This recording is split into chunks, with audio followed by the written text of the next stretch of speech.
Buenas noches, bienvenidos en este nuevo año, después de la presentación del cartel. Hoy tenemos a un invitado. ¿Ustedes tienen boli? ¿Tienen boli y tienen papel a mano? Pues esto va a ser como una clase magistral, pero sin el cómo.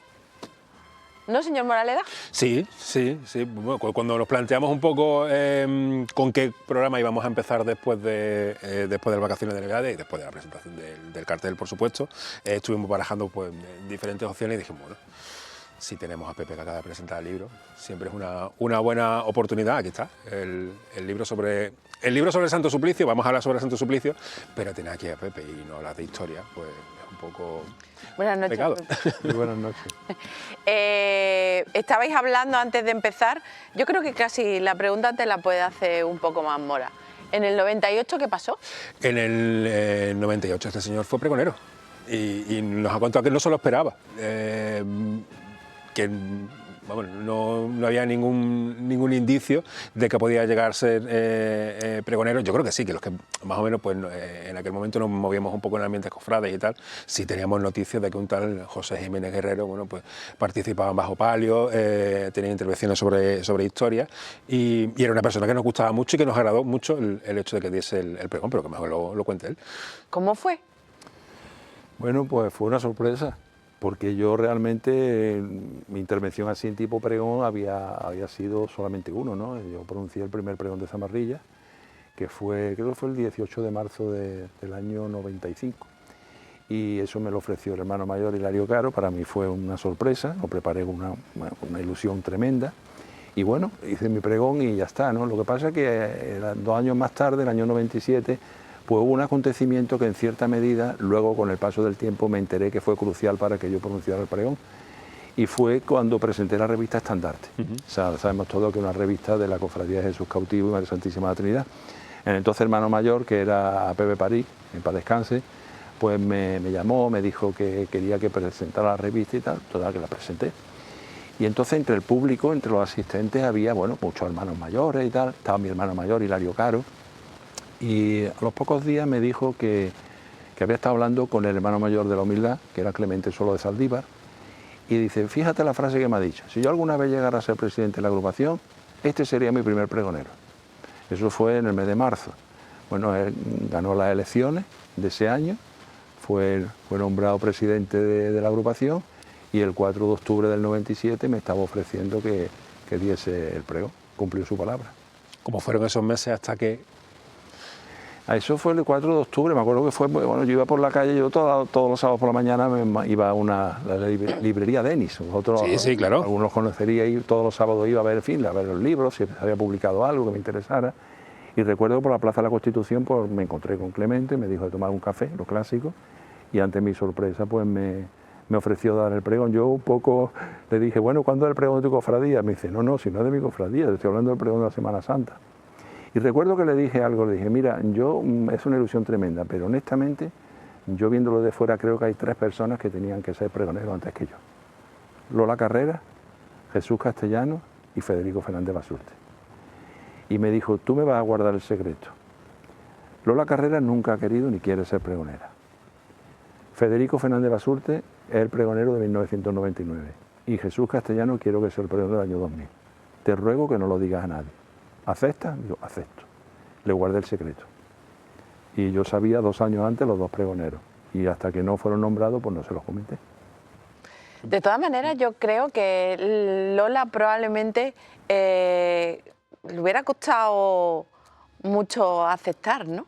Claro, es que Lola no era una mujer, digamos, de ese tipo de actividades. Ella era un poco más de trabajar más en la sombra, como tú sabes, y de ayudar. A mí Lola me ayudó muchísimo, me enseñó muchísimo.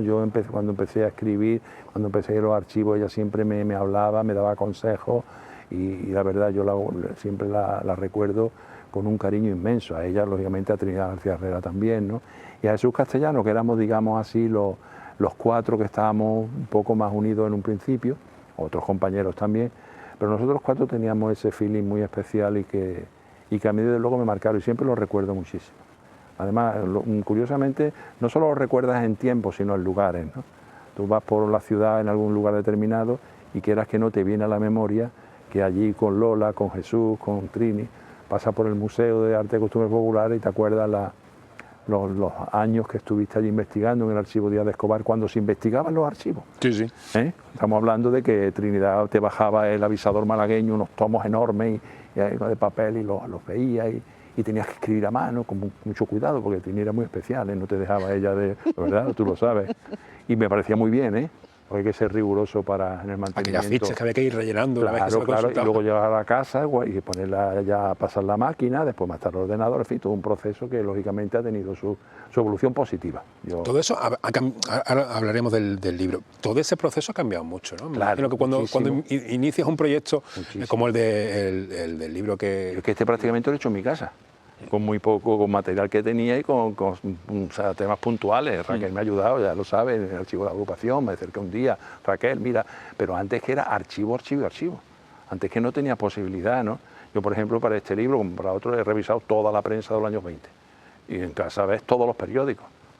Y lo veo desde enero hasta diciembre, porque muchas veces las noticias cofrades no solamente están en Cuaresma y en Semana Santa, que es un error que se ha cometido muchas veces.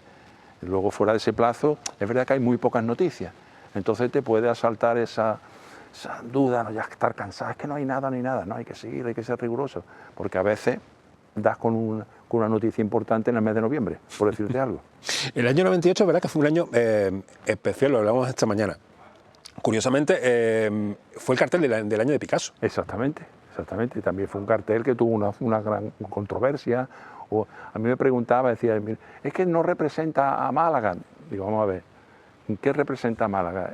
Estamos hablando de Picasso, estamos hablando, creo que era el Cristo de Torrijos, ¿no? Sí. En fin, lo que se reprodujo. Pero es que eso dio una proyección, que es lo que tiene que ser el cartel. El cartel es para consumo interno, bien, pero también externo. Es decir, que una persona de Lugo, por decirte algo, cuando vea el cartel y vea Málaga, pues relaciona Picasso, Málaga, Semana Santa. Bueno, empezamos por el abecedario, o prácticamente por ese índice. Todo empieza con la Cruz de Zamarrilla, ¿no? Bueno, este libro sí, exactamente, y la cofradía empieza todo más que con la cruz, con el topónimo Zamarrilla, con el nombre Zamarrilla. Ese nombre aparece ya desde el siglo XVI, de principio del siglo XVI, ¿no? Creo que fue 1512, nos aparece ya el huerto de Zamarrilla. Siempre está la controversia, o bueno, las diferentes opiniones de dónde viene ese nombre, ¿no? Y el término de Zamarrilla, pues ya sabemos todo que también es una planta, ¿no? Planta mediterránea, Theocrium polio, creo que se llama, dicen los expertos, sobre todo ese magnífico libro, Botánica Cofrade, que yo aconsejo mucho a todo el mundo que lo lea, de Salvo y de Miguel Ángel Vargas. Y bueno, a partir de ahí también es verdad que hay unas determinadas personas que tienen ese nombre. Había un morisco, un tal morisco, Alonso Hernández Zamarrilla. En fin, todo eso está ahí un poco, digamos, en ese ámbito. Pero es verdad que luego surge la Cruz de Zamarrilla. La idea que se tenía, o por lo menos todo lo que se había publicado, era que la cruz aproximadamente era de mitad del siglo XVII, 1649, no lo enlazaban con la epidemia, porque se fundaron algunos hospitales, y uno de ellos estaba en los Molinos de la Pólvora, que es la Plaza Riola, ¿no? Uno y otro se hizo en la calle Carril actual, que se llamaba de San Félix de Cantalicio, y ahí nos decían que estaba muy cerca de la Cruz de Zamarrilla. Entonces ya damos ahí ese... Pero claro, luego investigando, pues tuve la fortuna de poder datarlo más de 100 años antes. Es decir, encontré algunas simples anotaciones en unos documentos que decían que la guardia tiene que estar cerca de la Cruz de Zamarrilla. Claro, tú lees eso y ya contextualizas y sabes que existía. Y si existía entonces, que existía antes. Yo creo que la Cruz de Zamarrilla, pues mínimo en mitad del siglo XVI, ya estaba alzada. ¿El por qué? Bueno, pues sabemos que puede obedecer a varias circunstancias, ¿no? Puede ser que delimitaba un terreno que era propiedad del obispado, algunas teorías afirman de que allí había muerto alguna persona, otros que marcaban lindes, también que era un lugar, digamos, como para que las personas pues pidiesen un viaje bueno al iniciarlo, o bien agradecer la llegada, ¿no?, a la ciudad. Sea como fuere, la cruz existía. ¿Y cómo era la cruz? Pues también tuve la fortuna de encontrar una anotación que hablaba de la cruz blanca de Zamarrilla. Luego entonces estamos hablando de ese tipo de cruces encaladas o de un material pétreo blanco que adornan, que existen en muchos lugares de Andalucía. Aquello era un sitio de paso, de Eso, trasiego, claro, es que era de entrada y salida. Claro, Sí, por situarnos, por ahí estamos hablando del camino que llevaban hasta Antequera, esa es la zona, ¿no? Lo que pasa es que siempre se hablaba extramuros de la ciudad. Claro. Hay que tener en cuenta que la ciudad estaba al otro lado del río, ¿no? Después ya de la conquista de la ciudad, los Reyes Católicos, ya cuando se establece la zona alta, sabemos que Capuchino, la zona de la Victoria y la zona de Trinidad, estaban las dos, Fernando el Católico y Isabel la Católica, las tropas, ¿no? Y como ahí ya se va a fundar el convento de la Trinidad. Y a partir de ahí, pues ya viene la calzada, la barrera, Trinidad y empieza el barrio. Y entonces en las cercanías pues estaba Zamarrilla como un centro, que luego con el paso del tiempo pues se desvió, se fue a un centro totalmente devocional, ¿no? Y a mí no me cabe duda de que Zamarrilla ha sido siempre uno de los grandes centros devocionales de Málaga a través de toda la historia. Estamos hablando mitad del siglo XVI, sin embargo la cofradía se funda en 1788, o sea que hay un largo proceso ahí hasta que llega a constituirse más o no menos. existía la ermita, existía la capilla. O sea, existía, perdón, la cruz. ¿Cómo se va a fundar la capilla? Bueno, pues eso está relacionado con un fenómeno que se produce fundamentalmente después del terremoto de Lisboa, que como sabemos fue el 1 de noviembre de 1755, y a partir de ahí pues se fomentan una serie de devociones populares, algunas por ejemplo con nombres de imagen, ¿no? El Remedio sabemos, Patrocinio, pero también hay algo popular que es el rezo del rosario. Un rezo del rosario que se hacía al atardecer por determinados lugares de la ciudad, en determinados barrios, capuchinos, también en la zona de la Trinidad. No olvidemos que Zamarrilla es y siempre ha sido Trinidad. O sea, que esa controversia de Trinidad per se, eso es algo ficticio, ¿no? Por lo menos bajo mi punto de vista.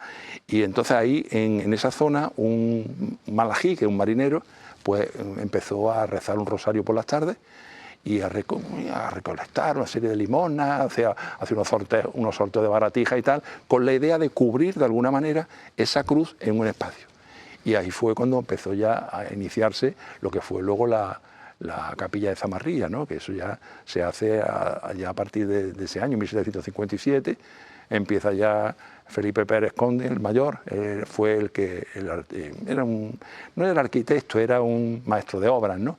Que fue el que inició la capilla. Luego se hizo el segundo cuerpo, que lo hizo su hijo, Felipe Pérez el menor, y después ya en el siglo, eso fue inmediatamente después, los años 60 del siglo XVIII, porque se quedó muy pequeño y enseguida lo ampliaron, y posteriormente, ya en el XIX, pues sería la zona del atrio como lo tenemos actualmente.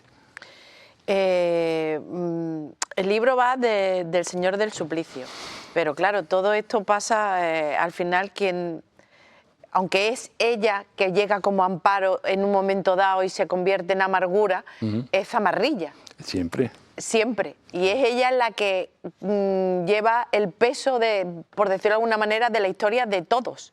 Pues sí. Antes decía Fran de la cofradía, 1768, cierto. La cofradía no surge alrededor de la Virgen. La cofradía surge alrededor de una imagen de Cristo, que la había hecho Lorenzo de San Francisco, un fraile franciscano, y este hombre era escultor, y bueno, pues se le encarga una imagen de Cristo, y la lleva allí a la ermita, y ese es el que en principio tiene la devoción y el nombre de Zamarrilla, porque se llamaba así, Santo Cristo de Zamarrilla. Como una anécdota puedo decir que se sorteó, según nos dice la famosa Conversaciones malagueña Medina Conde, se sorteó el nombre con 3, Camino, Esperanza y Zamarrilla, y por 3 veces salió Zamarrilla.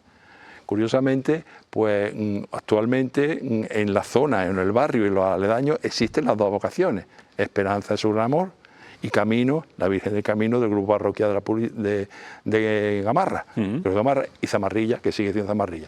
Salió como fuere, si es verdad o no, está escrito 3 veces Zamarrilla, y ese Cristo tuvo esa vocación.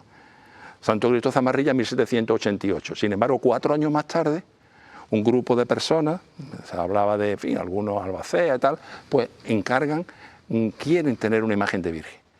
Según algunas teorías, y según algunos documentos, esa imagen ya existía en la iglesia de la Trinidad. Y en 1792 edifican el pequeño altar, digamos, que existe ahora, donde está precisamente el suplicio, de Zamarrilla, y en ese altar es donde va a llegar la Virgen, esta Virgen de los Dolores, hasta, bueno, ya va a estar allí a partir de ese año, y ya se empieza a notar en el siglo XIX, cómo la devoción se va desviando desde el Cristo a la Virgen. ¿Cómo se denota eso? Pues leyendo entre líneas. Por ejemplo, el Cristo no tenemos constancia de que saliera nunca en procesión. Sin embargo, la imagen mariana salió 3 veces en el 19, 49, 51 y 1861. Y además de 67 creo que fue. Bueno, además de eso, se denota, por ejemplo, que el obispo de Málaga, cuando necesita, en 1849, una imagen mariana para que acompañara al Cristo de la Salud en la catedral, por una rogativa, no pudo salir de vuelta por lluvia y tal, llamó a una imagen mariana, decía, de devoción. ¿A quién llamó? A Zamarrilla, a la Virgen de los Dolores. Luego, entonces eso demuestra que no era una imagen, entre comillas, cualquiera, sino una imagen que arrastraba una intensa devoción, no solamente en el barrio, que sería más propio, sino que eso ya había trascendido a un ámbito superior.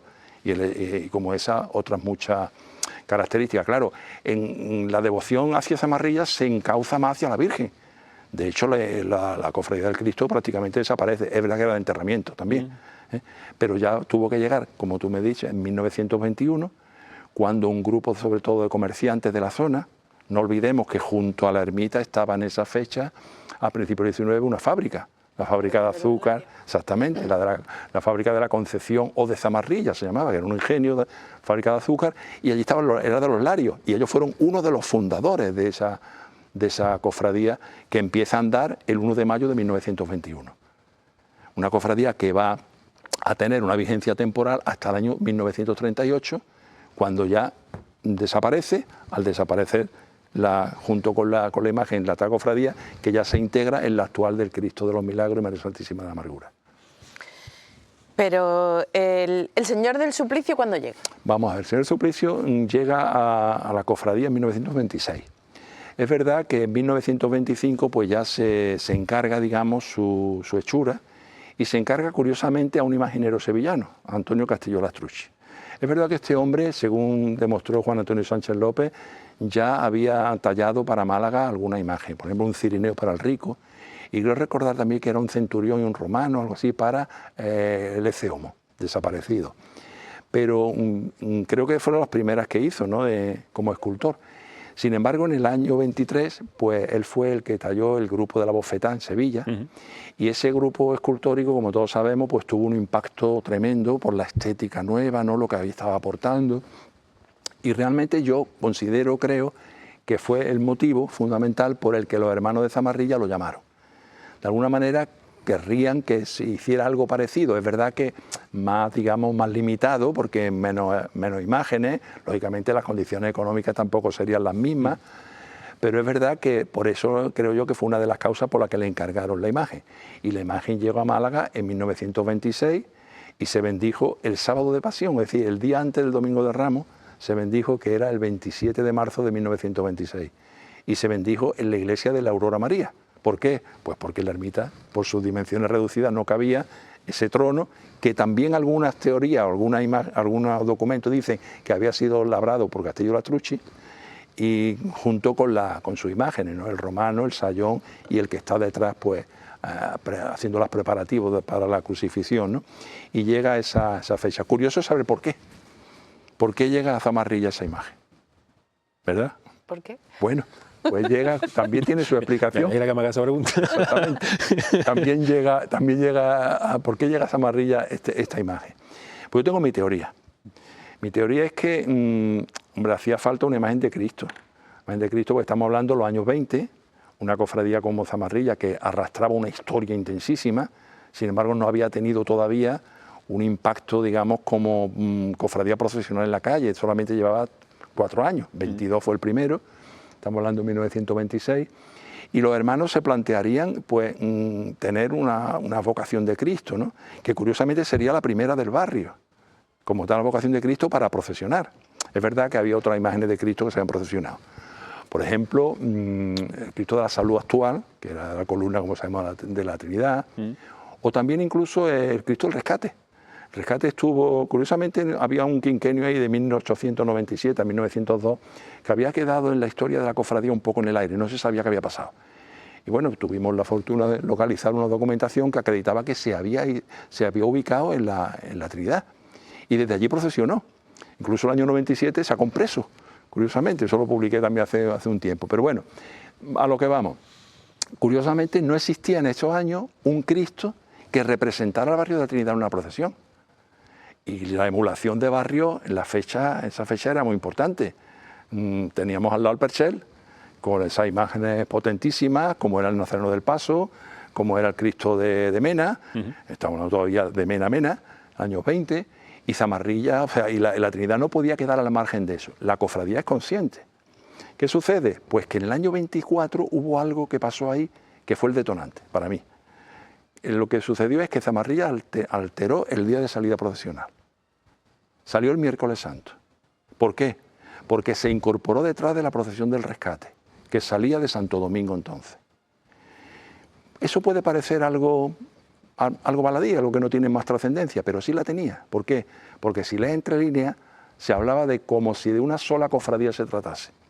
Es decir, que tal vez en el ánimo de los cofrades estaba el que si Rescate no tenía imagen de Virgen, Zamarrilla no tenía imagen de Cristo, las dos se fusionaran alrededor de ¿cuál? La más antigua, Zamarrilla, tenía... Entonces hicieron esa prueba y fueron procesionadas juntas. O sea, Zamarrilla se desplazó, en vez de pasar por Trinidad, pasó por el Perchel, se agregó detrás de la imagen de Rescate, atravesaron el puente de Tetuán, en vez del de Armiñán que siempre hacía, llegaron al centro, hicieron ellos su procesión, y evidentemente, ¿qué sucedió? Pues que a la vuelta lo mismo, a la vuelta ellos pues se agregaron, se terminaron, pasaron otra vez por el Perchel, llegaron hasta Zamarrilla, terminó la procesión y se plantearían en ese momento fusionarse. Lo cierto es que cambiaron de hermano mayor. Cambiaron de hermano mayor y entró uno nuevo que fue Trinidad Egea Molina, todo un personaje en la cofradía. Y a partir de que se integra Trinidad Egea Molina, pues ya es cuando se detecta esa nueva corriente de querer adquirir, valga la expresión, una imagen de Cristo. Eso fue el año 25 y el 26 ya estaba procesionando. ¿Por aquella época había un Cristo de los Milagros? No, que yo sepa, en Málaga no. No, el Cristo de los Milagros después es posterior. Claro. Que había o sea, lo que yo me medio leído del libro, había un Cristo de los Milagros, pero que realmente ese no llega a procesionar nunca. No, eso no tengo constancia de que existiera un Cristo de los Milagros no iba a procesionar. Vamos, el Cristo de los Milagros surge en el año 1938, o sea, su imagen. ¿Cómo? Cuando tenemos ya, después de la destrucción de 1931, la cofradía del suplicio y de la amargura, pues sigue, digamos así, en un estado latente. No tenían imágenes, las dos habían sido quemadas, fueron quemadas en el año 31, el 12 de mayo. Y la cofradía existía, porque de hecho en la acta de la agrupación pues están presentes. O sea, ellos van a algunas reuniones y demás. Y en el año 34, el entonces hermano mayor, Trinidad Egea, adquiere una imagen de Virgen que había estado en Álora, se llamaba la Virgen del Amparo, que era propiedad de Rafael Alfonso García Hidalgo. Este hombre era barítono, y lo hemos comentado en algunas ocasiones, y iba a hacer unas actuaciones en Italia y dejó la Virgen en Álora, en la iglesia de la Encarnación. ¿Por qué? Pues porque su padre había sido sacristán allí. Entonces él llevó allí esta imagen, que era de su propiedad, y cuando volvió, pues parece ser que, bueno, en ese interregno la imagen fue coronada litúrgicamente, fue procesionada en agosto del 29, y curiosamente, cuando volvió dicen que la encontró, digamos así, con poca devoción, digamos, popular.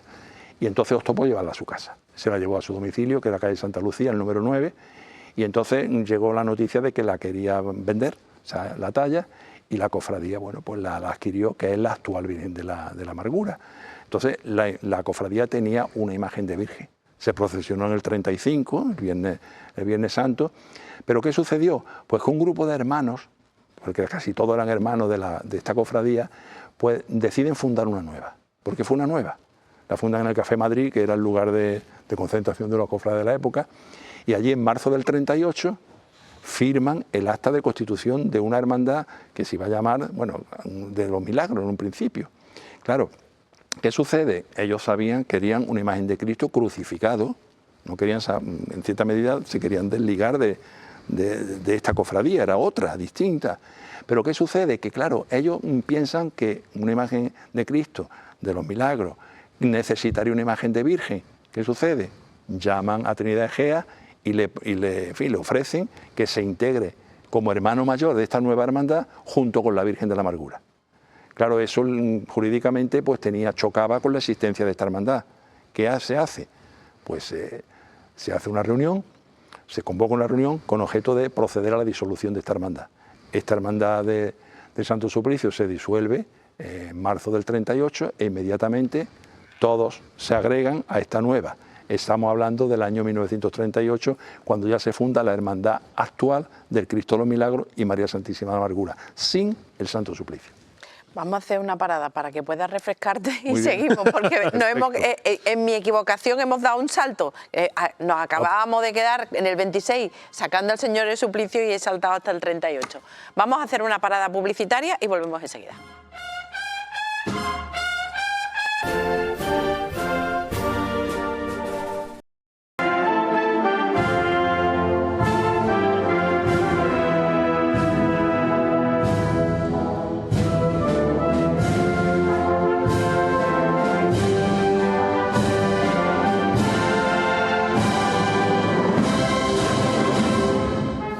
Si ustedes se incorporan ahora, que sepan que se han perdido media hora y que llevamos hablando que lleva Pepe hablando de este libro y de la historia de Zamarrilla, porque bueno, nos ha dejado en 1926 y estamos en el 2026, pues 100 años de suplicio, ¿no? Bueno, pues sí, 100 años de que se bendijo la imagen. Precisamente este Viernes de Dolores se cumplen 100 años. El 27 de marzo, Dios mediante, pues se cumplirán 100 años de la bendición de esta imagen, que fue procesionada solamente del 26 al 31, porque fue, como sabemos, fue una de las imágenes junto con la Virgen de la Amargura que fue quemada en los aledaños de la ermita, la mañana del 12 de mayo. Habíamos tenido una pequeña confusión con el tema del Cristo de los Milagros. El Cristo de los Milagros llega en el año 38, lo que existía anteriormente era el Santo Cristo de Zamarrilla, que hemos dicho que fue obra de Lorenzo Marcelli, estamos hablando de 1757, que es lo que Raquel se refería cuando me hablaba de Cristo, que no era de la vocación de los milagros, era la vocación Santo Cristo de Zamarrilla, y como tal. Inicialmente no llegaron a coexistir el Cristo de los Milagros con el Santo Suplicio. No. Sería una cosa posterior. Claro, el Cristo del Suplicio hemos dicho que se quemó, lo quemaron en el año 31 y el Cristo de los Milagros fue tallado en el año 1939, a partir de la Nochebuena del 38, lo inició Paco Palma, que como sabemos Paco Palma Brugo fue su primera obra, ¿no? Y se bendijo pues en marzo del 39. Se estuvo expuesto en la Sala Muñoz de Gren del museo y después se llevó a la iglesia de San Felipe, donde fue bendecido. ¿Por qué en San Felipe? Pues porque la cofradía se ubicó canónicamente allí. ¿Y por qué se ubicó allí? Pues porque la ermita de Zamarrilla estaba destruida prácticamente y no había posibilidad. Entonces estuvo allí hasta el año 45, cuando la ermita ya fue restaurada por el arquitecto diocesano Enrique Atencia y ya volvió con el Cristo de los Milagros y la Virgen de la Amargura, volvieron los dos a la ermita de Zamarrilla, que es su sede canónica, su sede natural. Rebobinamos, nos vamos a 1926, tenemos al Señor con ese grupo escultórico de cuatro de telas encoladas. Bueno, 3 y el 4, sí, exactamente, con telas encoladas, que era la forma de trabajar, en este caso, de Antonio Castillo Lastrucci. No obstante, le colocaban su túnica, una túnica de color crudo, por las fotografías que hemos podido localizar. Solamente un año, creo que fue el 31, el último año de su procesión, pues se procesionó con una túnica de color vino tinto. ¿Y por qué se dice vino tinto? Porque es que es el nombre que aparece en los diferentes documentos. Lo mismo que los nazarenos llevaban las túnicas color vino tinto y el capirote de color blanco. ¿Y cómo era la salud de la cofradía en esos años, antes? Bueno, en los años 20 la cofradía de Zamarrilla tenía un empuje grande, ¿no? Si tú sobre todo lees en la prensa las crónicas, es verdad que normalmente los periódicos eran bastante amables con las cofradías, es muy raro que tú encuentres críticas feroces, ¿no? Pero sí es verdad que se puede leer entre líneas, ¿no? Y cuando tú lees entre líneas y comparas las diferentes crónicas, pues te das cuenta es que Zamarrilla era la hermandad de la Trinidad. Era la que representaba, con todo mi respeto, era que también estaba la Soledad, ¿verdad? Que era una imagen una cofradía que se había fundado en 1918, que también procesionaba, y después, bueno, Sentencia sabemos que llegó más tarde, solamente procesionó en el año 31, a pesar de que se había fundado 2 años antes, pero Zamarrilla es que tenía un empaque, digamos, en el barrio, que es que la identificaba. identificaba el barrio de la Trinidad. Eso los nombres venían del siglo XVI. Claro, estamos hablando además de una imagen y de una devoción que era centenaria, no era una devoción, digamos, reciente, ¿no? Todo eso está anclado ahí. Y bueno, también es verdad que los hermanos, en este caso, y sobre todo las personas que pertenecerían, los comerciantes y tal, se preocuparon de tener un patrimonio importante, ¿eh? Tú te pones a leer y te das cuenta, por ejemplo, afortunadamente tenemos todavía una pieza de esa época, que es la famosa zamarrillera, esa corona, para mí, de las que mejor le sienta, digamos, valga la expresión, a la Virgen en el trono, ¿no? De dar una imagen añeja, fantástica, ¿no? También tenía un buen manto, o sea, estamos hablando de que le encargan el trono a Luis de Vicente.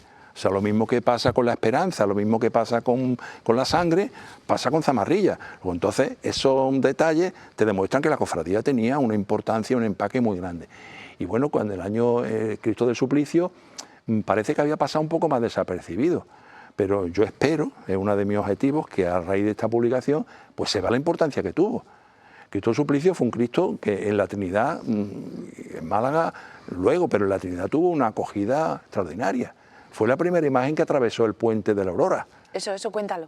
Eso fue la primera imagen que atravesó el puente de la Aurora. Eso lo detectamos. Bueno, el puente de la Aurora se llamaba el puente de Alfonso XIII.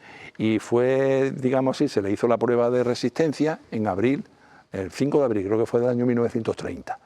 Entonces, a partir de ese momento ya se podía, digamos, inaugurar y empezar ya a las personas y los automóviles, en fin, todo a pasar. Lo que sucede es que se hace la prueba de esfuerzo, pero se dice que no se va a inaugurar hasta más tarde. Pero el alcalde, que era Nicolás, creo que era Franquelo, pues este hombre pide que se permita pasar a personas, carruajes y tal, dado que es una vía de escape, entre comillas, clara desde la calle Mármol hacia el centro. Y bueno, curiosamente, dicen que sí, y a los pocos días, Semana Santa, la cofradía empieza su itinerario normal, digamos, entre comillas, que era calle Mármoles, hacia la izquierda, pasillo de Natera, llegaban hasta Puente de Armiñán, pasaban el puente, pasillo de la cárcel, hasta el centro, recorrían todo el centro, volvían normalmente otra vez por Ollería, otra vez, pero en este caso, al llegar, pasan por calle Torrijos, carretería, suben y atraviesan el puente. Y la atraviesan el Viernes Santo de 1930. Fíjate que las personas del barrio pues dice que lo adornaron con guirnaldas, con flores para recibir al Suplicio que entraba por primera vez por el puente. El año siguiente, pues ya tanto a la ida como a la vuelta, pues ya lo hizo por ahí, acortando un itinerario que desde los años 20 duraba aproximadamente unas 14 horas. Era el itinerario que tenía la duración itinerario de Zamarrilla. Fue muy curioso porque también esta imagen fue de las primeras, bueno, la única realmente, que inauguraban un espacio que no está recuperado para las cofradías, que es la zona del Hospital Civil. La zona del Hospital Civil, hombre, hoy en día se identifica claramente del año 91 con el cautivo, ¿no? Con la estancia, todos sabemos de los enfermos, el cautivo de Trinidad. Pero Zamarrilla fue la que pasó, y hay fotografías. Sí, tenemos una por ahí. Tenemos alguna fotografía que demuestra que pasaba por los aledaños del Hospital Civil, es decir, que esa zona también estuvo integrada, gracias a la cofradía de Zamarrilla, estuvo integrada en los itinerarios cofrades de Málaga. Eso te iba a preguntar sobre el tema de la documentación gráfica. ¿Te ha resultado complicado encontrar documentación gráfica de la época? De Suplicio, mucho. De Suplicio realmente, hombre, eran imágenes conocidas, hay algunas, verdad, que son nuevas, algunas imágenes, sobre todo una que aparece por la Alameda. ¿Dónde se han localizado? Pues fundamentalmente en la prensa y en las revistas de la época. Analizada en Vida Gráfica aparecía algo. También encontramos la famosa de la Bendición, que se publica en Málaga. Otra que era más desconocida, que está la imagen y estaban todas las personas delante, estaba reproducida en el libro, una imagen muy bonita, que esa pertenecía al archivo de Pérez Sea. Pérez Sea era un cofrade ilustre, que además sabemos todos que era un comerciante de acá de Granada, mítico, guantería, ¿verdad? Artículo de eso ya se ha perdido, por desgracia. Yo digo que por desgracia se han perdido ese tipo de comercio, pero que él tenía un archivo y él me facilitó algunas fotografías para alguna de mis publicaciones. Y ahí queda reflejado como que es de él, de su archivo. Has dicho que salían de la Aurora María porque evidentemente la ermita... Fue bendecida, solo. Salían de... ¿No coincidió nunca con la Soledad dentro de la Aurora? No, que sepamos no. Además, yo he estudiado todos los itinerarios, excepto un año, creo que fue el 24, creo que fue, que decía, sale de la iglesia Lola María, un periódico. Pero analizando todos los demás y los itinerarios oficiales, se demuestra que no. Yo creo que eso fue un lapsus de ese periódico, porque siempre salía de Zamarrilla. Ahora, ¿de dónde? Porque de la ermita no podía salir. Claro. Evidentemente, ¿dónde saldría? Yo tengo mi teoría. Mi teoría es que, dada la proximidad de la famosa fábrica de azúcar, en ese espacio se ubicaría una zona para tener los tronos y para salir de allí. ¿Por qué? Por la relación, la unión que tenían los larios con la cofradía. A mí no me cabe duda, o pienso, que lo más probable es que esos tronos estuviesen allí o hubiese un espacio determinado, de tinglado, como quiera llamarle, y desde allí salía la procesión. Lo de salir de un callejón de Zamarrilla viene ya de... Claro, eso venía de mucho tiempo, sí. Hoy afortunadamente tenemos una casa hermandad de los años 90, sí. Por cierto, hablando de... Ahora volveré, los marqueses de Larios fueron hermanos mayores honorarios, ¿no? Sí, eran todos esos. Perpetuos. Sí. En aquella época eran... En aquella época eran muchos nombramientos perpetuos y honorarios. Hay un guiño en los faroles de la ermita, ¿verdad? Aquí. Eso es muy curioso, sí, porque, bueno, hay que decir que a veces te suceden cosas que tienen que tener su explicación, ¿no? Yo estaba yo voy muchísimo por la ermita, ¿no? Y paso casi todos los días por allí, pero estaba precisamente en una misa funeral de un hermano de la cofradía y, claro, había tal cantidad de personas, ¿no? que no pude entrar, me tuve que quedar fuera. Y me quedé fuera y estando fuera miré los faroles que hay ahí, o sea, los de siempre. Y entonces me vino a la mente y digo, este farol me resulta muy conocido. Claro, estaba muy... Cuando te enfrascas en una cosa de esta, como suele decir, valga la expresión, estás nada más que pensando 24/7, ¿no? Es lo mismo. Este farol lo he visto yo, y lo he visto en algún lado. Claro, cuando terminó, salí a casa corriendo, empecé a mirar, y encontré una fotografía que está aquí reproducida, que es la del frente de procesión de Zamarrilla. En este caso, la fotografía de 1927, pero eso se inauguró en el 25. Y en el que se veía el frente de procesión de Zamarrilla, que era muy original, la crujía, y alrededor 8 nazarenos portando unos faroles de forja, lógicamente con un vástago, no llevaría un palo, sería un palo, una cosa muy humilde. Y me pongo a mirar, digo, sí, es que son los mismos, que son iguales, que son idénticos. Bueno, hablé con Sergio Lucena, el hermano mayor, se lo comento, y dice, mándame las 2 fotografías, a ver, él entiende de cuestiones de inteligencia artificial, que yo no entiendo nada. Y por lo visto me dijo que habían pasado por un programa, no habían mirado, y aún más de un 99% eran los mismos.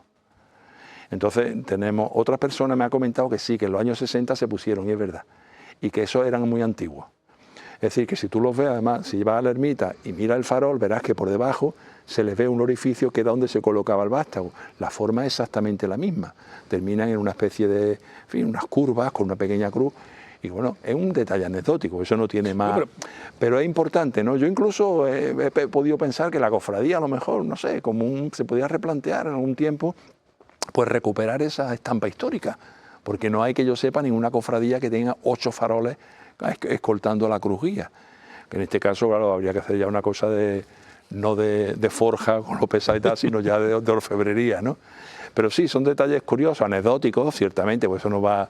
Pero bueno, para nosotros tiene su importancia, ¿no? Tiene su lógica y es muy cofrade el tema del reaprovechamiento de diferentes elementos, enseres y tal. Sí. Incluso aquí hemos tenido algún que otro altar de culto que es un trono antiguo reaprovechado que se han ido casi como un puzzle, ¿no? montando esto.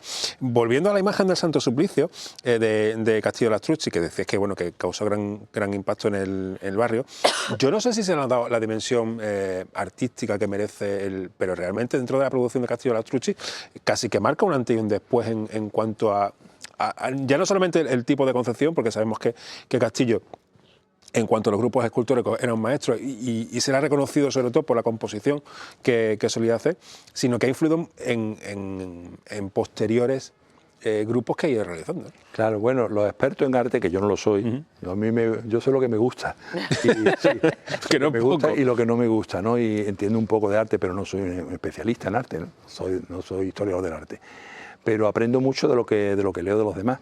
Y ya Agustín Clavijo en 1987 habló de esta imagen, de lo que significó. Y después Juan Antonio Sánchez López, pues el firme defensor de que esta imagen fue como una cabeza de serie, el que marcó la producción. Tenemos que ver que es la primera imagen a partir de la cual Castillo de las Truchis va no a repetir, pero sí a reinterpretar, valga la expresión, esa iconografía, ese rostro. Por ejemplo, lo vemos en la imagen en San Benito, ¿no?, en Sevilla, que es prácticamente la misma. Entonces, marcó el inicio y es el prototipo que luego iba a seguir. Es decir, que esa imagen tuvo una importancia capital y en la historia del arte, gracias a los estudios, sobre todo de esta historia del arte, pues se ha demostrado que esa imagen era una imagen de una valía artística extraordinaria. Y por desgracia, como tantas otras, pues nos la quemaron, porque hay que decir así. Yo cuando escucho se quemaron, no se quemaron, la quemaron. O sea que hay que decir las cosas con claridad. Hemos quedado que la cofradía estaba pujante hasta que llega el 31 y que el Señor consigue inaugurar el puente de Armiñán. Otra anécdota, porque es una anécdota, ¿no? O el puente de la Aurora. Perdón, sí. El puente de la Aurora. Es una anécdota, pero bueno, sí. Y ahora llega el 31 y vamos a contar lo que tú sabes del derecho y del revés, porque eres el especialista en Málaga que más sabe de esto, pero lo dejamos solo en la zona de la ermita. Bueno, el Cristo, todos los documentos que tenemos y todo es que la ermita de Zamarrilla fue asaltada en la mañana del 12 de mayo, según las crónicas, por un grupo, se dice, de mozalbetes. Serían unos mozalbetes, no se sabe si era de motu propio, digamos, si iban dirigidos, ¿no?, o tenían esa misión. Lo cierto es que las imágenes junto con los tronos, que yo creo que estarían al lado, todo eso es lo quemaron. Se hablaba de que se había quemado en la fundición de los Remedios, que era una fundición que estaba justo enfrente, donde ahora estaba Mercadona, en la calle Mármoles. Ahí estaba esa fundición y según algunas teorías se había llevado allí la imagen y la habían introducido en los hornos. Eso luego se demostró que no era verdad, porque incluso el mismo propietario se preocupó mucho de decirlo, ¿no? Habían formado una hoguera en la puerta donde está la sacristía de la ermita y ahí pues le prendieron fuego a todo. Y después, claro, las reducidas dimensiones de la ermita pues hizo que en poco tiempo la quemaron y bueno, prácticamente la destruyeron, ¿no?, casi toda. Y lo que destruyeron fue la cofradía. Lo que no pudieron destruir fue la devoción, el sentimiento, la historia, la tradición y lo que Zamarrilla significaba. Eso no pudieron destruirlo. Eso siguió ahí. Lo que pasa es que, claro, la historia tiene sus vertientes. En el año 31 ya hemos contado lo que sucede. La cofradía parece que desaparece, pero está ahí. Luego resurge, rebrota con otro nombre, pero es la misma, entre comillas, es la misma cofradía, las mismas raíces. La raíz es Zamarrilla. Llámese Suplicio, llámese Amargura, llámese Milagro, Zamarrilla es la raíz. Y a partir de ahí, bueno, pues comienza esta cofradía, que es la que actualmente tenemos, con la ya recuperación de esa imagen actual del Suplicio, que en cierta medida, bueno, pues venía no solamente a poner justicia, digamos, a lo que había sucedido, sino también a reseñar, a decir, nosotros tenemos unas raíces históricas que nos enlazan con una devoción que estuvo en los años 20 que se llamaba Suplicio y sigue ahora mismo. De esa quema de la cofradía, de esa desaparición prácticamente de la hermandad, ¿se logra conservar algo? Porque en otras ocasiones que has venido también hemos comentado que ya no solamente fueron los actos vandálicos que quemaron muchas cosas, sino que hubo gente que aprovechó para apropiarse. Claro, pero también es verdad que algunas piezas ornamentales, ¿no?, y de patrimonio de la cofradía se habían salvado en el 31, porque no estaban allí. Estamos hablando, por ejemplo, del manto de procesión, estamos hablando de la corona de la zamarrillera. Muchos de ellos estaban en la casa de Ángeles Rubio Argüelles, que era, como sabemos, la condesa de Berlanga de Duero, marquesa creo que era, ¿no?, de Berlanga de Duero. Otros estaban, parece, también en la calle Postigo. Había varios lugares donde podían estar. Y actualmente de esa época pues tenemos, ya lo hemos hablado, esa corona, que no será de oro, pero que es una verdadera pieza magnífica, desde el punto de vista iconográfico, y que es una de las pocas que ha quedado. Claro, es que tenéis que tener en cuenta que no solamente fue el 31, sino que luego fue el 36. Y también hay que decir que algo que casi siempre se pasa por alto, que es el patrimonio documental. Antes la mayoría de los documentos se custodiaban en las casas de los secretarios y tal. Algunas personas yo he escuchado en algunas tertulias, es que tenían las cosas en las casas. Hay que decirle, mire usted, no juzgue usted con los parámetros de 2026 lo que sucedía en 1920. Hoy tenemos Casa Hermandad, tenemos archivos, en aquellos tiempos no había nada. Entonces, claro, o lo dejaba debajo de los titulares prácticamente. No es así. Entonces, parece ser que toda esa documentación estaba en casa del secretario, en la calle Granada, Fernando Alarcón Briales, y asaltaron esa casa en el año 36, después del 18 de julio, asaltaron y desapareció toda la documentación. Por lo menos no tenemos nada de documentación de esa fecha. Has mencionado a la condesa de Berlanga de Duero, un personaje interesantísimo. Totalmente. Y una gran desconocida para el público. Sí, bueno, ya se han publicado algunas cosas de ella, ¿no? Algunos libros, se ha hecho incluso, no sé si ha sido una tesis doctoral o alguna memoria de licenciatura. Pero es verdad que doña Ángeles Rubio Argüelles fue una mujer muy adelantada a su tiempo. Ella es una mujer que, bueno, ya sabemos que a raíz de su trabajo, bueno, pues apareció, por ejemplo, el Teatro Ara famoso, ¿no? Ara, hay que decir A-R-A Ángeles Rubio Argüelles, ¿no? Muchas veces dice Teatro Ara, son las iniciales de su nombre, ¿no? De su apellido.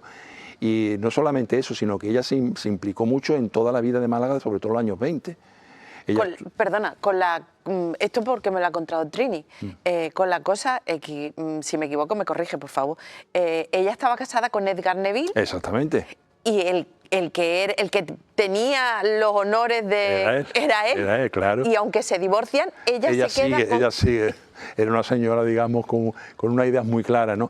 Y ella, por ejemplo, estaba en la Junta de Festejos, las que organizan todas las fiestas de los años 20. Ella fue, digamos, la patrocinadora de la famosa romería de Zamarrilla. Hemos visto la fotografía. Que fue en el año 1929 y en el 30, ¿no?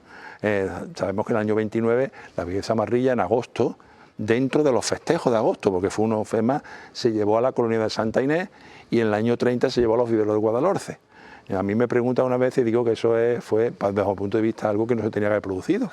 Puede ser muy popular, pero no es lógico que una imagen no solo emocional, sino una dolorosa, pues sea llevada en romería, no es muy lógico. Pero bueno, lo cierto es que contó con un apoyo popular inmenso. Hay una fotografía, sobre todo una de la Mira, ahí la tenemos. Exactamente. Sobre todo una en la calle del Marqués de Lario, que se ve las calles atestadas, pero atestadas totalmente. Eso lo publiqué yo creo que fue en el año 2003.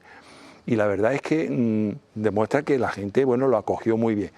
Y como esas cosas, otras, ella estuvo en la Junta de Festejos. Y algo que ha pasado un poco más desapercibido, ella fue también una de las que propició la famosa Comisión Pro Semana Santa, que a partir de 1932-33 se empeñaron en hacer todo lo posible, en ayudar a la agrupación para que volviese a las procesiones.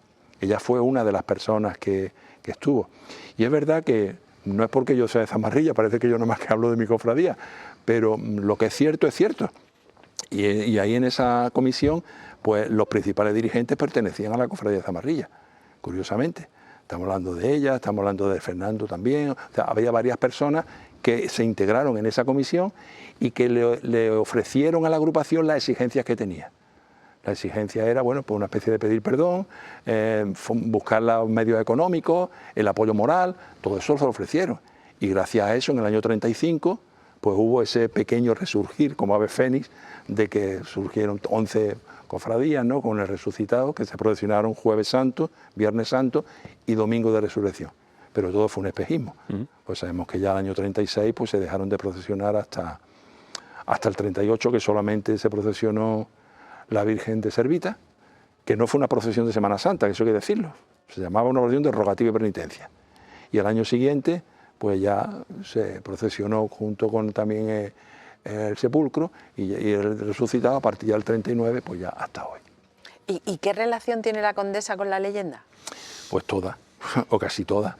Es verdad que la leyenda se transmite, se le da forma, se difunde a partir de los años 20. Y ella fue los años en los que ella se integra a la cofradía. Es verdad que hay algo importante, ahí tenemos esa magnífica fotografía. Bueno, pues es verdad que ella se integra a la cofradía en esos años y entonces es cuando, si comparas fotografías, si ves la de la primera, la Virgen de los Dolores, los primeros años de amargura, no porta la flor. La porta a partir de ya los años 20 más avanzados, que coinciden, ahí la tenemos en la anterior fotografía, estaba en el Rubio Argüelles a la izquierda, cuando ella se integra a la cofradía. Que sí, pues ella era una mujer muy culta, muy, como se decía entonces, muy leída y muy instruida, y ella es verdad que yo no tengo duda de que tuvo en sus manos el periódico El Avisador malagueño, y ahí vio como en 1851 se hablaba de ese bandido, Cristóbal Ruiz Bermúdez, llamado Zamarrilla. Y ella enlazó de alguna manera pues esa posibilidad, como ella decía, de que ese bandido o otro con ese nombre pues hubiese sido el protagonista de la leyenda. Sea verdad o no sea verdad, lo cierto es que la leyenda es una leyenda bonita, que transmite, bueno, pues el perdón, y que en una época determinada de la historia, como fueron los años 20, pues sirvió también para de alguna manera fomentar también con lo popular, con lo misterioso, pues esa devoción a Zamarrilla, integrarla y hacerla todavía más potente.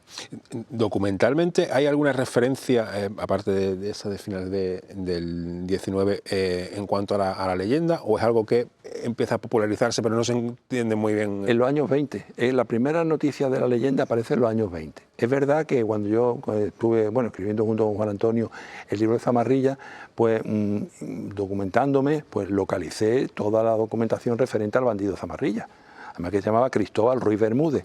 Y curiosamente hay una serie de datos que lo identifican con los que se habla la leyenda. Por ejemplo, el bandido Zamarrilla, natural de Igualeja, este hombre, Cristóbal Ruiz Bermúdez, era de Igualeja, y luego que murió en un convento y tal, no. Cristóbal Ruiz Bermúdez pues fue capturado en Argel, creo que fue, lo trajeron a Málaga, llegó al puerto de Málaga en un barco, y las crónicas hablan de que muchas personas acudieron a verlo. Claro, era un personaje mítico, ¿no? Un bandolero, claro, un bandolero y tal. Y de las crónicas, pero eso es cierto porque te lo dice la prensa, además te lo detalla muy bien. Y te habla de que las personas fueron, y tal fue ese que él parece que tuvo cierto enfado y dijo una frase famosa, decía, ¡ea, vamos a feria! Como diciendo, habéis venido aquí a... Como si fuera el de feria. Ese mismo día lo llevaron hasta Igualeja. Fue conducido por la fuerza o la Guardia Civil, creo que fue, y allí fue fusilado delante del nicho del Cristo de la Misericordia en Igualeja. Es decir, que la leyenda una parte la asocia, digamos, pero otra distinta, porque sabemos que Zamarrilla habla del convento, ¿no? de que Zamarrilla ingresó en un convento y todo, hemos conocido. Bueno, vamos a hacer otra pausa para que Pepe pueda pegarse otro buchito de agua y volvemos ya con la última parte, a ver si entramos ya en la última, digamos, en el último siglo de Zamarrilla, pero que nos está quedando un programa redondísimo, no se lo pierdan.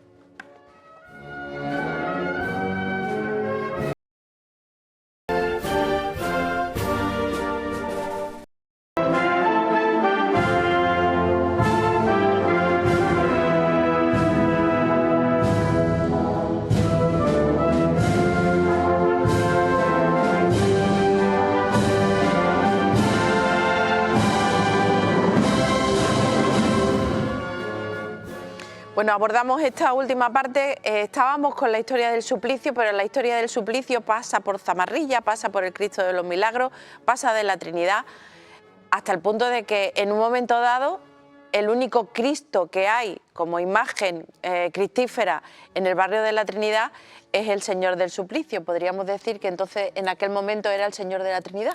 Sin duda. Aunque sea hoy en día cautivo. Exactamente, pero tiene su explicación también. Pues la historia nos explica todo eso. Como hemos dicho, el Señor del Suplicio se procesiona, se bendice en 1926. Y de 1926 a 1931 fue el Señor de la Trinidad.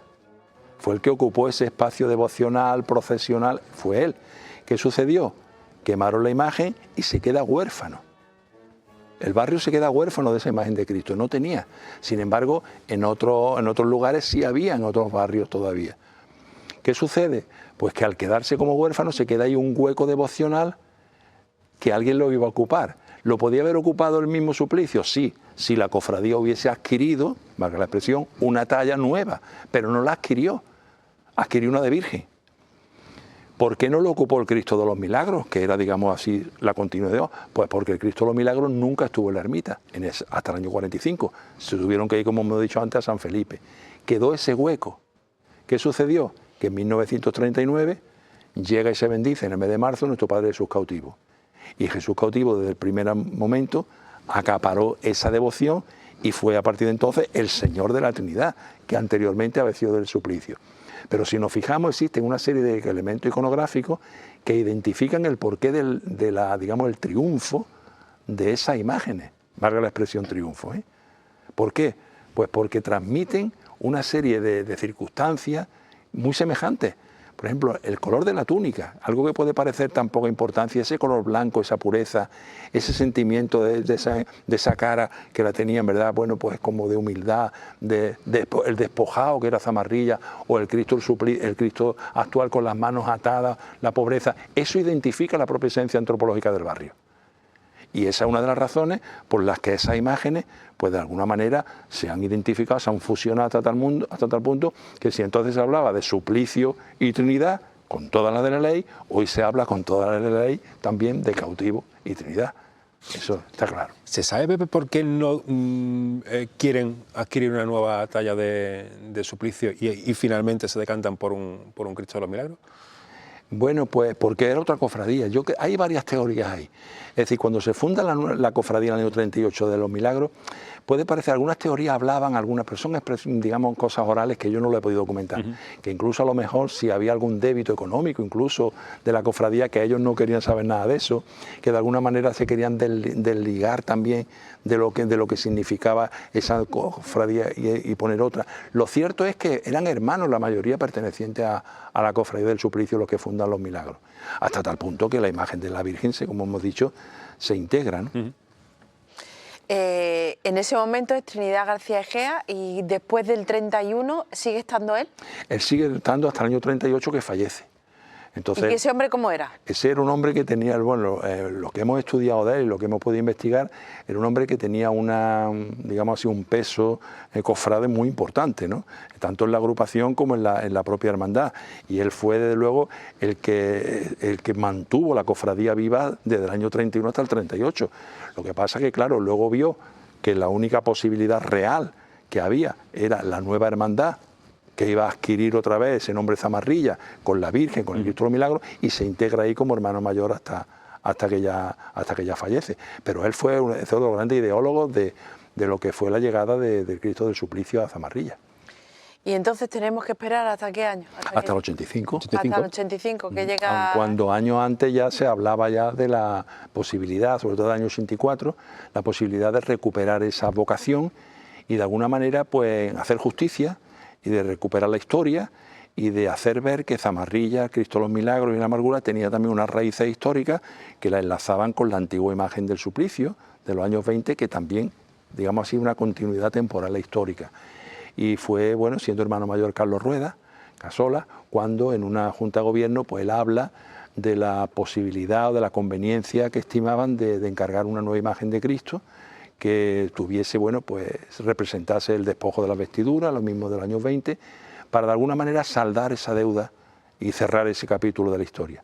Y hubo un cabildo de hermanos, bueno, no hizo falta ni votación, fue algo, según dice la crónica, fue algo espontáneo, popular, ¿no?, que todo el mundo aplaudió, y entonces fue cuando encargaron la imagen a Francisco Palma Burgos, que es curioso como la historia escribe, empieza y termina. Él dijo esa famosa frase de con Zamarrilla empecé, Cristo de los Milagros, y con Zamarrilla terminaré, Suplicio.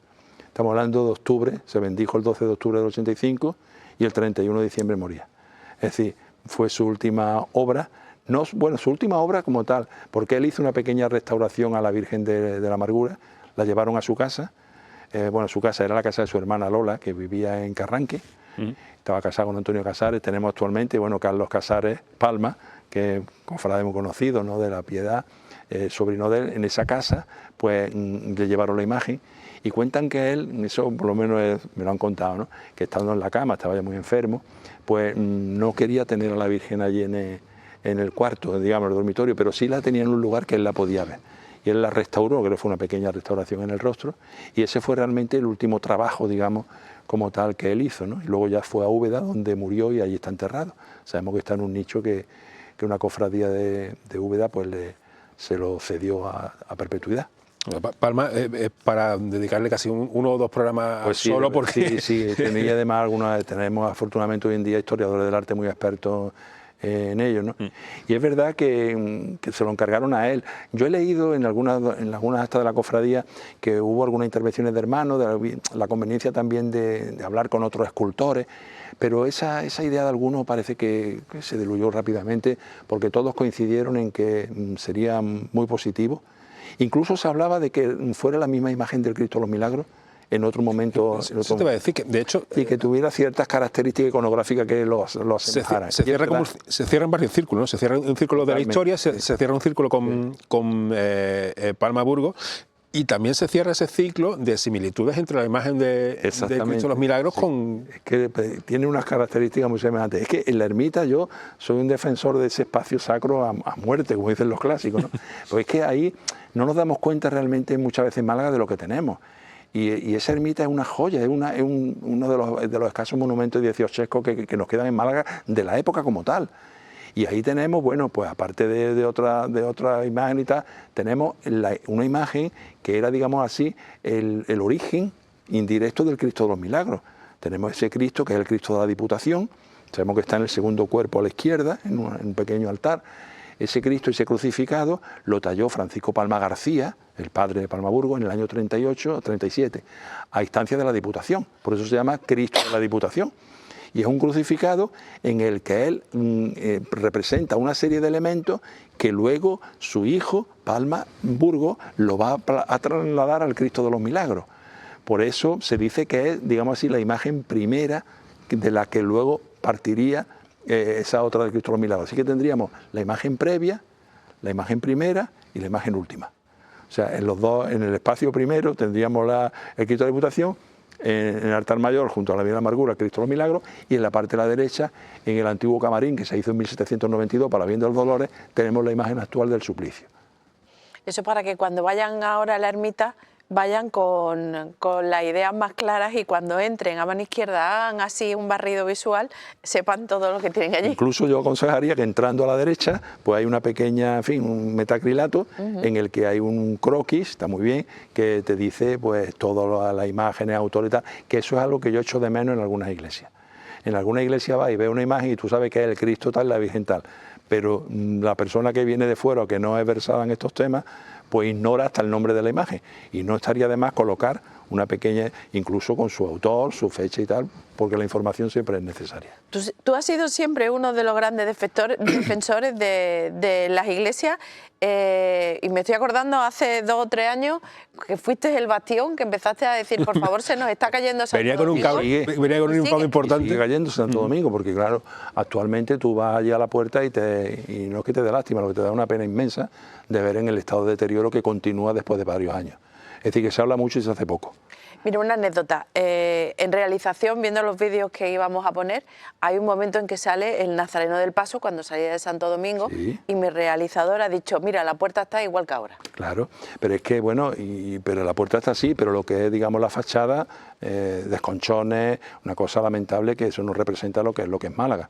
Y más ahora cuando entras a la iglesia y la ves desnuda, porque todavía yo soy otro defensor de recuperar el famoso retablo de la iglesia, que había tenido algunos programas aquí, lo he visto, ¿no?, hablando de ello, recuperar ese retablo. Y ahora más cuando ves la maravilla que ha hecho la congregación de Mena, pues tú ves ese espacio de la capilla de Mena y ves el resto y te das cuenta de lo que puede hacer. Yo siempre he dicho que si esa iglesia dependiese de las cofradías no estaría en ese estado. Además lo digo así de claro. Y la prueba la tenemos, por ejemplo, en que Zamarrilla, nuestra cofradía todavía está pagando un crédito del año 2012, todavía no estamos pagando a los hermanos la restauración de la ermita. La ermita pertenece al obispado y está cedida a perpetuidad a la cofradía mientras exista, desde el año 84. Lo hizo el obispo Ramón Busarray. Pero eso es algo que la cofradía es la que lo sufraga. Y eso hay que decirlo también. Está muy bonito decir, es que la ermita de Zamarrilla, pero que se sepa que eso no tiene subvenciones.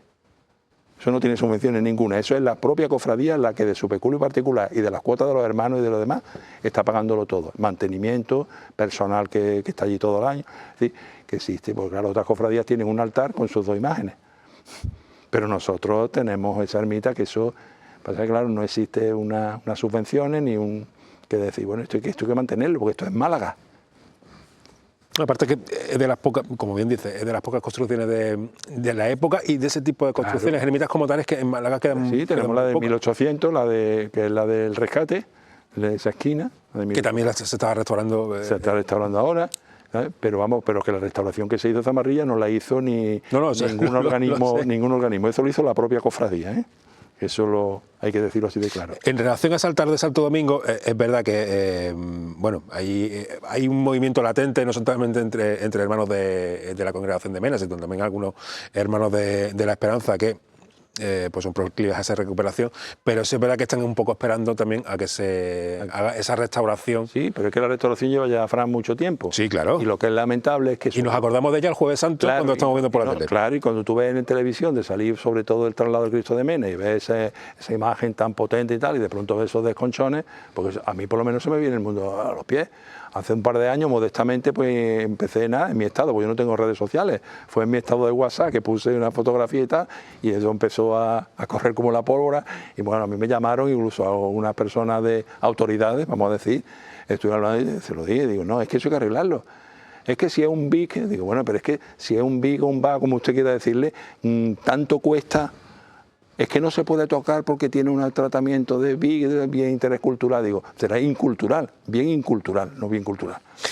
A nivel anécdota, recuerdo que estábamos haciendo justo ese año la retransmisión del traslado de Mena. Estaba con nosotros uno de los productores de Televisión Española, porque nosotros le cedíamos las imágenes a ellos, y me acuerdo que se escandalizó del estado en el que se encontraba. Es para ellos. Esto es una cosa que estamos echando para toda España, y el estado en el que se encuentra eso, los desconchones y tal.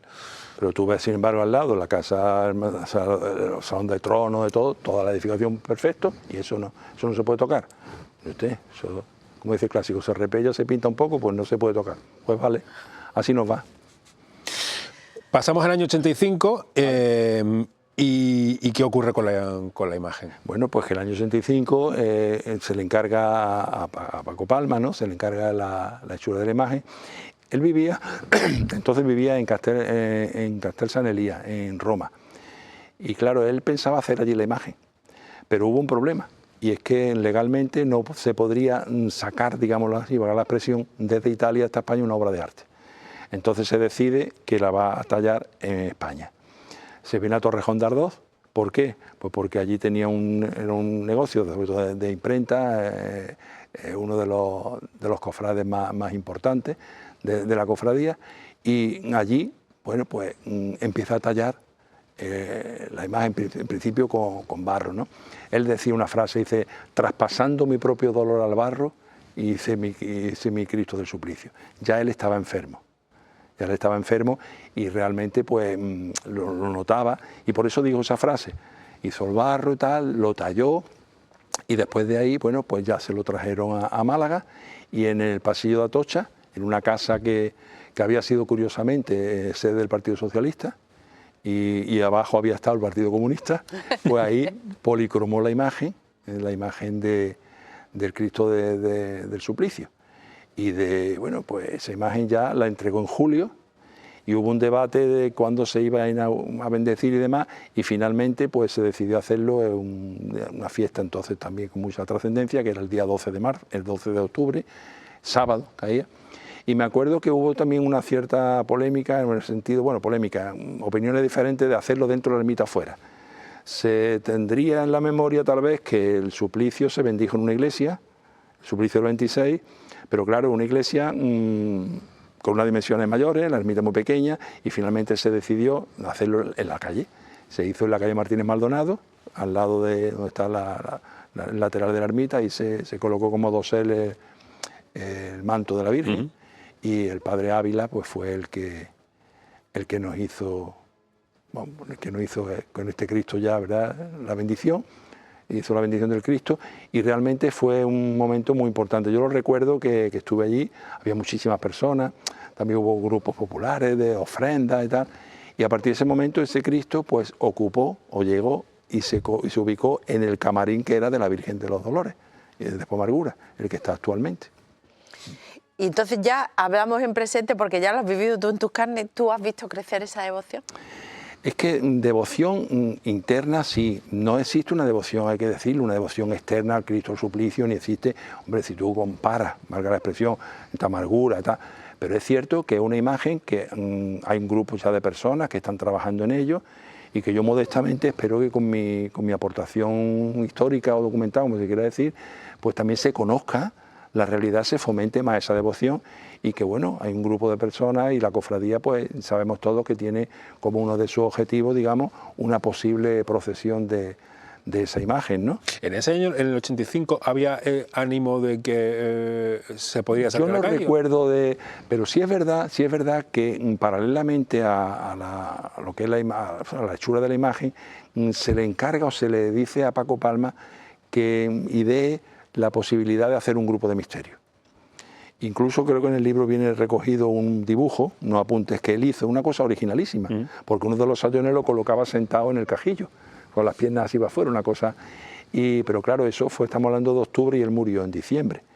Y entonces, luego yo, durante los años que yo he estado así más, digamos, como hombre de trono y eso, nunca se hablaba, realmente no hablábamos de la posibilidad de procesionarlo. Sabíamos que existía esa imagen, teníamos algún conocimiento de lo que había sido su historia, pero la verdad es que no se hablaba de eso. Eso de unos años a esta parte sí, sobre todo también hay personas más jóvenes que se han integrado a la cofradía, que bueno, tienen su criterio. Verdad que sí se ha sido protagonista de culto. Por ejemplo, recuerdo que siendo hermano mayor Hilario Caro se llevaba cada 12 de octubre, iba hasta la iglesia de la Amargura, allí había unos actos litúrgicos. Actualmente creo que el tercer viernes de Cuaresma se hace un Vía Crucis, ¿verdad? Va, viene y tal, pero claro, la idea futura es procesionarlo en Semana Santa, esa sería la idea, claro.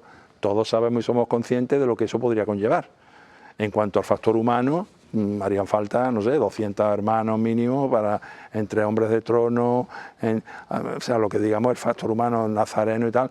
Y luego, pues también hay que tener en cuenta otra serie de elementos, que iría solo en una procesión, iría integrado, horario, o sea, una serie de elementos que tienen que estudiarlo los que en su caso... Documentalmente tenemos referencia, porque siempre se suele tirar de cómo se hacía antiguamente en cuanto a color de túnicas, organización de la procesión y tal. ¿Se tienen referencias de eso del Santo Suplicio inicial? Sí, pues lo tenemos todo ahí documentado, incluso cómo iban vestidos. Precisamente si miramos el libro, fíjate el color que tiene la portada. Eso no es algo fortuito. Ese color quiere asemejar el que portaban las capas de los cargos de la procesión del Suplicio, que era un oro viejo. Entonces, de alguna manera, los colores que yo le insinúo a la editorial que coloquen en mis libros, pues siempre tienen un sentido, ¿no? Es como si mira la contraportada, pues eso es la firma o una inscripción de Paco Palma junto a la cuerda, el cordaje que está en el paño de pureza de la actual imagen de Paco Palma 1985, ¿no? Había que decir, que se me ha olvidado anteriormente decirlo, que el acto de la bendición pues contó en la presidencia, digamos, entre tres personas: Eduardo Molina, que era este señor que te he dicho de Torrejón de Ardoz, que tenía que dar, que era íntimo amigo de Paco Palma, y fue uno de los patrocinadores de esto. Estaba Susana Rueda, que era hija del hermano mayor, que fueron los padrinos, y también estaba Paco Palma, que ya se le notaba, estaba al principio, y ya se le notaba en el rostro pues esos problemas, creo que eran problemas hepáticos, creo recordar, que le condujeron finalmente a la muerte, ¿no? Y como te digo, eso fue una imagen que estuvo ahí, pero que actualmente sí es verdad que existe ya un movimiento distinto, ¿no?, en la cofradía. Pero claro, la cofradía es consciente de que cuando se saca una imagen a la calle, pues hay que sacarla con toda la dignidad. Si tú no puedes improvisar por sacar, ¿no? Pero bueno, en ellos están. Y ellos tienen su... De hecho, Juan Vega es el que está con... Juan Vega ha hecho un grupo escultórico, serían 6 figuras, actualmente ha hecho 4, están todas ahí explicadas y todas las características, el proyecto, está todo recogido en el libro, y ha hecho una figura realmente extraordinaria. Bueno, Juan sabemos que es un artista increíble y él está también muy ilusionado, ¿no? Faltan 2 todavía, pero bueno, en ello estamos. Pero a ver, si el señor ha esperado casi 100 años... Efectivamente. Sí. Puede esperar 25 a que lo pongamos. Yo tenía la idea de haberlo presentado precisamente el día que se cumplieran los 100 años, esa era mi idea. Lo que pasa que, bueno, hablando con la editorial, que es la editorial Argubal, que es mi editorial de cabecera, como yo digo, ¿no?, y que eso se aportan siempre maravillosamente, pues yo tenía ya el texto escrito. Y dice: Pepe, es que ahora mismo es un momento bueno para darlo a conocer. Ahora además se difunde mucho más en esta época, no llega, en fin, aspectos, digamos, que te hace ver una editorial que tú no la ves, ¿no? Y además no lo leemos antes de Semana Santa. Y yo quería también haberlo presentado, fíjate, en la iglesia de Dolor a María. Pero claro, ¿qué pasaba? Pues que el centenario coincide con el Viernes de Dolores. Total, que ya se vino todo un poco... Pero bueno, lo importante es que creo que el estudio está hecho y que con esto cumplo sobre todo un círculo, cierro un círculo y algo que yo me propuse. Yo en el año 92 empecé con Zamarrilla. Empecé con escribir el libro de la vinculación del arma de caballería para la banda de Zamarrilla. En el 94 la monografía Zamarrilla junto con Juan Antonio Sánchez López. Y fue en el 2003 cuando, con motivo de la coronación canónica de la Virgen, pues desde la agrupación me llamaron para que hiciera un libro, escribiera un libro sobre la Virgen de Zamarrilla, su historia y tal, con motivo de la coronación. Y entonces escribí Historia de una devoción popular, la Virgen de Zamarrilla. Y en ese momento yo me propuse, además que lo recuerdo perfectamente, dije, si he escrito un libro de la Virgen, tengo que escribir otro del Cristo de los Milagros y otro de Suplicio. Pero bueno, lo que pasa luego, vienen las circunstancias de la vida, escribo otras cosas, problemas, tal y cual, y tuvo que llegar el año 2014, que hacía 75 años que se había bendecido el Cristo de los Milagros, cuando escribí Cristo de los Milagros, ópera prima de Francisco Palma-Burgos, también en la colección de la Saeta. Y ahora han pasado, pues, desde esa fecha, 11 años más, cuando se va a cumplir el centenario, cuando he cumplido mi palabra y he cerrado el círculo. Pero vas a seguir escribiendo, ¿no? Editoriales posiblemente ya sea esta la última obra. Nunca se dice la última. No, nunca se dice la última, pero bueno, posiblemente ya he trabajado esta envergadura porque, ¿verdad? Ya son muchos años escribiendo, muchas circunstancias, pero bueno, yo voy a seguir investigando y voy a seguir escribiendo. Eso, que tiene ahí detrás, tiene un montón de gente persiguiéndote, ¿eh? Sí, bueno. Yo me estoy acordando hoy especialmente de Samuel, sí, que estará frotándose las manos. ¿Qué número hace, cuántos libros ya con este? Pues mira, míos, solo como autor, 17. Después con otros autores, 2, que son el libro de Zamarrilla, Juan Antonio Sánchez López y Salus Infirmorum con Dolores Vargas. Y después creo que son 18 más como director, codirector, autor de capítulos. Total, que haría un total de 37, sí. Es que soy muy mayor. No. El secreto está en los años que tiene uno y sobre todo en la constancia, en creer en lo que hace, en que te guste y de verdad yo me he realizado muchísimo en mi vida, en este apartado de mi vida, pues aportando modestamente lo que haya podido a conocimiento de la historia de la Semana Santa y de Málaga en general. ¿A ti te gusta que te digan maestro? A mí sí, es que es una palabra magnífica. Yo recuerdo cuando estaba en el instituto que, bueno, algunos compañeros, pues, soy profesor, no soy maestro y tal. Y yo le decía, pero si es que maestro es la palabra más maravillosa que existe, ¿no? Pues... Maestro, tenemos el primer gran maestro, ¿no?, de la historia. Sí.